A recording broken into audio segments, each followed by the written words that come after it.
എല്ലാവർക്കും അവരുടേതായ ups and downs ഉണ്ടാവും. എല്ലാവരുടെ ലൈഫും ഈസി ആവണം എന്നില്ല.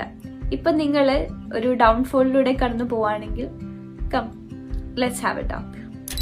ചിലപ്പോൾ നിങ്ങൾക്ക് തോന്നും എല്ലാം കയ്യിൽ നിന്ന് പോവാണ്, ഒന്നും വിചാരിച്ച പോലെ അങ്ങോട്ട് നടക്കുന്നില്ല, എല്ലാം നമ്മൾ വിചാരിച്ചതിനെക്കാട്ടും ഓപ്പോസിറ്റാണ് നടക്കുന്നത്, ഇതൊന്നും ആയിരുന്നില്ല ഞാൻ പ്ലാൻ ചെയ്തേ എന്നൊക്കെ വിചാരിച്ച് നിങ്ങളുടെ കയ്യിൽ നിന്ന് പോയിരിക്കുന്ന ഒരു ടൈം നിങ്ങൾ ഫേസ് ചെയ്യുന്നുണ്ടാവും. നിങ്ങൾ ചെയ്യുന്നത് തന്നെ ശരിയാണോ എന്ന് പോലും ചിലപ്പോൾ നിങ്ങൾ ക്വസ്റ്റ്യൻ ചെയ്യുന്നുണ്ടാവും.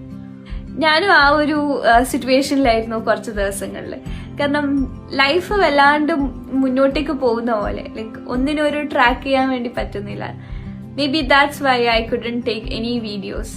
So it was somewhat like that for me too. അപ്പം അതിൽ നിന്ന് ഞാൻ പഠിച്ചൊരു കാര്യമുണ്ട്. ഈ ഡൗൺഫോൾസ് എന്ന് പറയുന്നത് ഒരിക്കലും ഒരു അവസാനമല്ല, ഒരു എൻഡ് അല്ല. അത് നമ്മുടെ ലൈഫ് നമുക്ക് തരുന്ന ഒരു പോസാണ്. ലൈക്ക് ചിന്തിക്കാനും റീബിൽഡ് ചെയ്യാൻ വേണ്ടിയിട്ടും ബ്രീത്ത് ചെയ്യാനും കാര്യങ്ങളൊക്കെ ഒന്ന് റീ അലൈൻ ചെയ്യാൻ വേണ്ടിയിട്ടും ലൈഫ് നമുക്ക് തരുന്ന ഒരു പോസ് ആണത്. So if you are in a downfall right now, വിഷമിക്കേണ്ട ഒരു കാര്യമില്ല. പൂർവാധികം ശക്തിയോടുകൂടി തിരിച്ചു വരാനുള്ള ഒരു ചാൻസ് ആയിരിക്കും മേ ബി ഈ ഒരു പോസ് എന്ന് പറയുന്നത്. Don't hate it, don't set with it, just listen to it.